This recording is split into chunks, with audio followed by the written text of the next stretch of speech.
di tarawih di rumah atau di masjid? Yang benar, wanita yang terbaik salat di rumah. Kata Nabi SAW, la tamna'u ima Allahi masajidallah wa buyutuhunna khairun lahun. Janganlah kalian melarang para wanita ke masjid, tetapi di rumah lebih baik bagi mereka. Wanita kalau salat tarawih di rumah lebih afdal daripada kalau dia salat tarawih di masjid. Seluruh keutamaan yang diperoleh laki-laki kalau ke masjid diperoleh juga oleh wanita tatkala di rumah. Contoh, lelaki kalau ingin dapat pahala 27 kali lipat, 27 derajat, dia harus ke masjid. Itu laki-laki. Dapat 27 derajat. Tapi kalau wanita dia ke masjid, dia juga dapat 27 derajat. Ternyata di rumah lebih baik. Berarti kalau dia di rumah, dia juga dapat 27 derajat. Dan ini bentuk keringanan dan pemuliaan yang Allah berikan kepada para wanita. Lelaki kalau ingin 27 derajat harus ke masjid.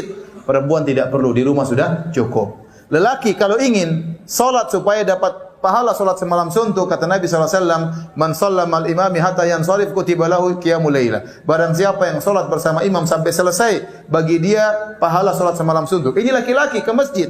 Perempuan di rumah dia dapat pahala semalam suntuk. Kenapa? Karena salat di rumahnya lebih baik daripada di masjidnya. Kenapa bisa demikian? Karena wanita memang dalam Islam hendaknya menjauh dari lelaki, menjauh dari pandangan para lelaki. Makanya di zaman Nabi SAW tatkala di masjid, Nabi berkata, khairu sufufir nisa akhiruha wa syarru sufufin nisa awaluha. Kata Nabi SAW, sebaik-baik safnya para wanita yang paling belakang. Kenapa yang paling jauh dari lelaki? Dan seburuk-buruk saf wanita dalam salat adalah yang paling depan, ya. Kenapa? Karena wanita memang sebaiknya tidak banyak menjadi pusat pandangan para lelaki. Oleh karenanya para ulama mengatakan bisa jadi wanita ingin sholat di masjid. Karena kalau dia sholat di rumah mungkin dia malas-malasan, hafalan Qur'annya tidak ada, ya. Hafalan cuma 3 qul, ya. Sekarang sudah 4 qul, ya. Qul huwallahu ahad, qul a'udzu birabbil falaq, qul a'udzu birabbin nas, plus qul ya ayyuhal kafirun. Ya. Setelah itu enggak ada lagi qul yang lain, enggak hafal, udah bosan Ustaz. Saya kasih saran, kalau seorang wanita tidak punya hafalan banyak, dia boleh sholat malam sambil baca Quran, nggak ada masalah. Sambil pegang mushaf, nggak ada masalah. Ini diperbolehkan oleh para ulama. Ustaz, tetap saja saya jadi malas, ngantuk aja kalau sholat di rumah. Ya udah ke masjid, nggak apa-apa. Nggak apa-apa. Meskipun di rumah lebih baik, tapi wanita dibolehkan sholat di masjid. Dengan syarat, tidak boleh berhias tatkala ke masjid. Tidak boleh pakai parfum tatkala ke masjid.